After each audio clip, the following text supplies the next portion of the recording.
こんにちは。行政書士社会保険労務士の小園です。中小企業経営のちょっといい話ということで動画をお送りをしております。今回はトピックスとして自転車通勤について解説をしていきたいと思います。以前はあまりなかったんですけれど、最近特に新型コロナウイルス感染症が流行し始めてから自転車通勤に関する問い合わせというのが増えています。そしてこの自転車通勤の際の問題点を取り上げて、この自転車通勤に関する規定を作る場合のポイントを解説をしていきたいと思います。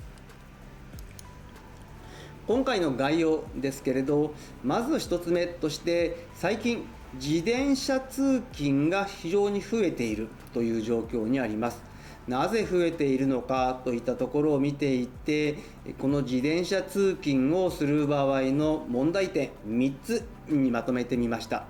そして自転車通勤認める場合には規定を作るというケースになるかもしれませんが、この自転車通勤に関する規定を作る場合の5つのポイントについて解説をして、最後に注意点とまとめという形になります。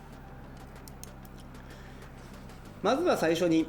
増える自転車通勤ということで、最近ですね、自転車通勤が非常に増えているというふうに感じております。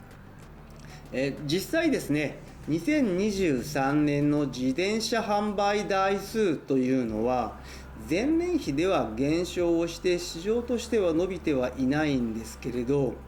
シティ車と言われる通勤や通学を目的として作られた自転車の販売台数というのは前年比で 15% 増という形になっていて、やはりですね、通勤通学に自転車を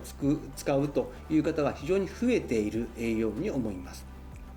その要因としてはですね、やはり一番大きいのがライフスタイルの変化ということで、新型コロナウイルス感染症が流行し始めた時に、やはり電車の通勤では密になってしまって感染が広がるといった形になりますので、混雑の回避ですね、そういった形で密を回避するために自転車で通勤をするという方が増えてきた。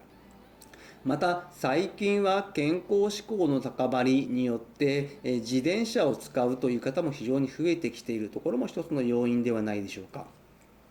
また市場全体として見た場合に新たな製品やサービスということでいろいろ問題にはなっていますけれど、電動キックボードみたいなものが普及をし始めてきている。街中でもよく見るようにはなりましたけれど、こういったものがどんどん出始めている。またシェアリングサービスといったサービスも出てきて、こういったものを利用する方も増えてきているので、その結果自転車を通勤に使うという方も増えてきている。そしてそもそもですね、政府が自転車の活用というのを推進をしているということで、自転車活用施策の推進というのをしています。特にですね、2019年の5月には自転車通勤導入に関する手引きの作成もしております。また、道路の混雑の緩和ですとか環境負荷への軽減も考えて自転車をもっと活用していこうということで、政府の後押しもあるといった状況になります。企業側の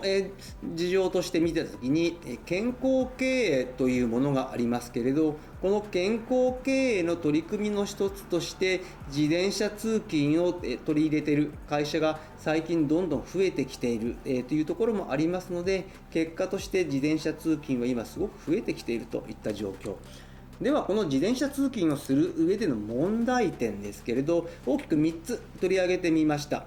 通勤といってもですね、自宅、お家から駅まで行く場合と、家から会社までそもそも行く場合という形はありますけれど、大きく分けた3つの問題点としては、通勤途上の事故の問題、そして通勤費の取り扱い、駐輪場の確保といったところではないでしょうか。まずはですね、通勤途上の事故に関しては、通災の事故、通勤災害として認められるか認められないのかといったところがありますけれど、近年ですね、自転車事故の件数は増加件数になっている。また自転車という特性上自由度が高いので、通勤途上での寄り道ということで合理的な経路を外れる頻度が高いといったところが見受けられます。また自転車通勤だと通勤費の部分ですね、通勤に関する支出はしていないんですけれど、会社からは交通費などの定期代をそのまま受領をしているケースなどもあるかと思います。こういった手当を見直す必要などの対応も必要になってくる。また3つ目としては駐輪場の確保ということで、今放置自転車問題というのが非常に問題になっています。特に都市部においては大きな課題となっているので、こういった部分ですね、会社まで通勤をする場合、その自転車の取り扱いについての問題、こういった問題を考えなければいけないという形になっています。そして自転車通勤をする場合はですね、その途中で事故に遭った場合の通勤災害、通災の問題はあります。細かくは今回は解説はしませんけれど、やはりその通勤災害として認められるためには合理的な経路および方法である場合ということで、通勤災害として認められるものの代表例としては、やはり住居と仕事場との往復、もちろん住居から駅までの往復も入りますけれど、その場合会社側としてはですね、自転車通勤の届け出をしていないんだけどという、そして届け出をしていてもその経路と異なるんだけどという場合、そしてですね、通勤手当、電車での通勤手当を受給をしているのに自転車で通勤をして自転車で事故をしているというケース、そして自転車という特性上ですね、自由度が高いので寄り道をした場合、こちらは逸脱と中断という話になりますけれど、やはり自転車通勤に限らないんですけれど、こういった通勤災害に関してはいろいろ問題点があるという形になってきます。ではですね、自転車通勤認めていこう、それを規定化していこうという場合に、どういったところを盛り込んだらいいのかという規定策定のポイントですけれど、5つにまとめてみました。まずはですね、規定の最初としては許可が必要なんだよということで、許可制であるかないかといったところを明記をしていただく。そして許可制である場合は許可の基準ですね。例えば自宅から会社、駅までの距離が何キロ以上、何キロ未満とか、あとはですね、安全基準を満たした自転車を使うこととか、あとは保険加入、そういったところの許可の基準を明記をしていただく。また禁止事項としてやはり飲酒運転ですとかイヤホン、携帯電話等を利用しながらの運転だとか道路交通法違反をしながらの通勤も禁止をするという形。そして手当ですね、自転車なので厳密には費用は発生はしないんですけど、やはり一定の費用ですね、買い替えですとか消耗品の交換等の費用は発生はしてきます。この部分に関しては、どのように取り扱うのかといった規定、そして放置自転車対応、会社まで通勤をする場合、勝手にその辺りに自転車を止められていては困りますので、その場合の自転車の取り扱いについての放置自転車対応、こういったところをですね、規定の中に盛り込んでもらえればというふうに思います。そして最後に注意点とまとめになります。通勤手当に関しましては、電車、自転車に関わらずではありますけれど、労働基準法上、通勤手当に関する明文規定はありません。したがって会社の自治で決めていただくことになりますので、トラブルのないように明文化、ルール化をして周知をしてほしいと思います。そしてもちろんですね、自転車通勤を認めないというケースもあります。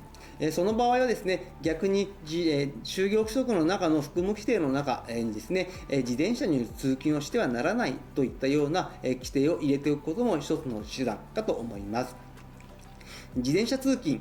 労働者自体が事故になってしまうケースもありますけれど、逆に従業員が加害者となる可能性もあります。社員がですね、通勤途中で自転車事故を起こした、そしてその責任を果たせない場合には雇い主である会社に責任追及をされる可能性もありますので、保険加入等といった場合ですね、そういったものの対応もしっかりと取り組んでほしいと思います。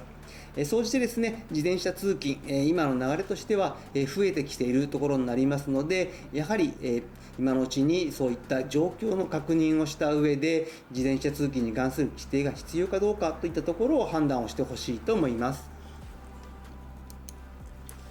今日の内容が明日からの経営にちょっとだけ役に立つことを願っております。ご視聴ありがとうございました。それではまた次回。